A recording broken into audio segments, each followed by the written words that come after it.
Let's see what this small and light VTOMAN Jump 600X power station can actually do, and would it be at all helpful if the power went out? What could you power with this? Now, of course, I will not be able to power any big critical loads in my house with this unit, but for example, I could easily power my entire work from home setup with this 48-inch display, a 14-inch MacBook Pro, and even my access point. I also have a couple things plugged in, like a phone and an iPad, and this can easily power this for about 3 hours. It might be small, but it can actually deliver 600 watts of power continuously through the built-in inverter, as well as charge my phone, laptop, camera, and basically anything else thanks to the built-in USB ports. Is that survival? Well, not really, but it does mean that you can work uninterrupted in an emergency and not have to go back to the office, which is a bonus. And thanks to the LFP cells inside this unit, it can sit in your closet or even your car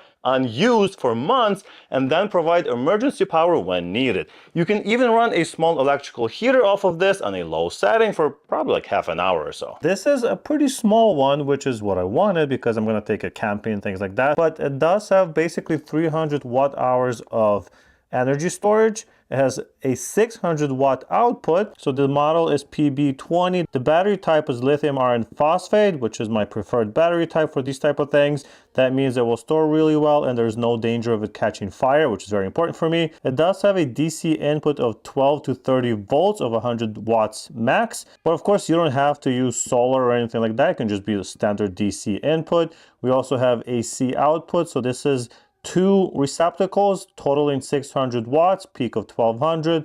And of course, this is pure sine wave, very important. We want to make sure this is high quality power that we're getting so we can power laptops and computers and electronics and things like that and not worry that it's gonna burn those things out. We have DC outputs, so we have a car charger, 12 volts to 10 amps, and it looks like we have a DC 5521, 2 of those, at 12 volts and also 10 amps. And we have USB-C with tons of different configurations as well, so it will charge your laptop, for example, since this is 20 volts at 3 amps. And yeah, it's only 6 kilos or about 15 pounds. Obviously, this thing is meant for camping or portable outdoor power, and that's why you have this 12-volt DC socket and built-in 120-volt receptacles. You can plug in a portable fridge like this to keep your food and drinks cold while you are away from the grid, and this will power this fridge for 10 hours. And at the same time, you can charge your GoPro or your drone while you're out between adventures. It could also easily power lights and speakers to make your experience a lot more pleasant.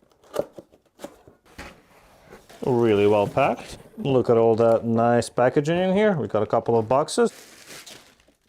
We have a bunch of stickers, so I'll put those on my toolbox. I kind of like when they include these stickers. And of course, we have the user manual. So in here, we have very similar information to what we saw on the outside of the box. Some of the product features here are just showing us what each port does.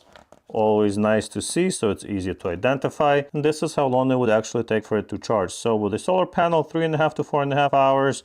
With a wall charger, 3 to 3.5 hours, and 12 volt from the car, 3 to 3.5 hours. So yeah, if we do have a solar panel, we will need a DC 5521 connector. Otherwise, yeah, some troubleshooting guides, and that's basically it. Let's see what we have in these boxes. All right, looks like we have a power adapter. So this is the 90 watt adapter, 24 volts at 3.75 amps max. A few more cables, so we have USB-A to USB Type-C and USB-C to USB-C. Car socket adapter, the power cable for the power supply. Cool. Of course, you have to be realistic with this unit. It is small and light and only has a 300 watt hour capacity, meaning it would only last 30 minutes at the highest output power of 600 watts. Yes, it can run 2 laptops, a large display, and a Wi-Fi access point for 3 hours, and run the mini fridge setup for over 10 hours, but you won't be camping with this for a few days straight without recharging. Luckily, you can charge this thing with pretty much anything that plugs into this.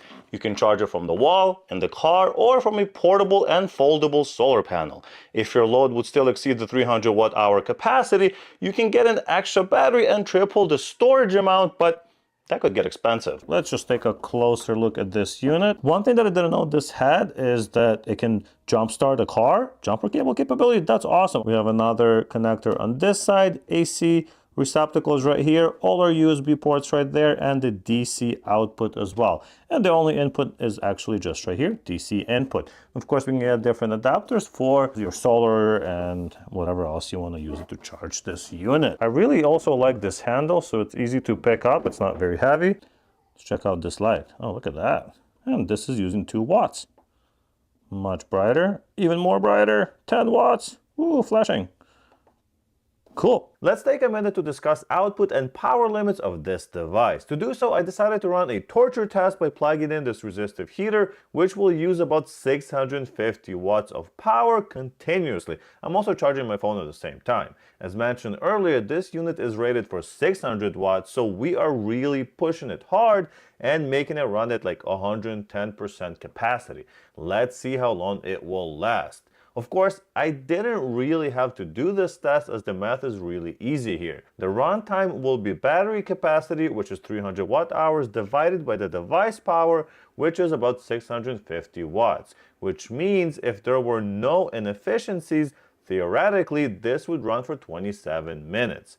Running this over the limit will not be efficient, but I think it shows what this unit can do and how robust it is. Anyway, I bring this up because if you'd like to see how long your devices or appliances would run, all you have to do is look at the power they will use.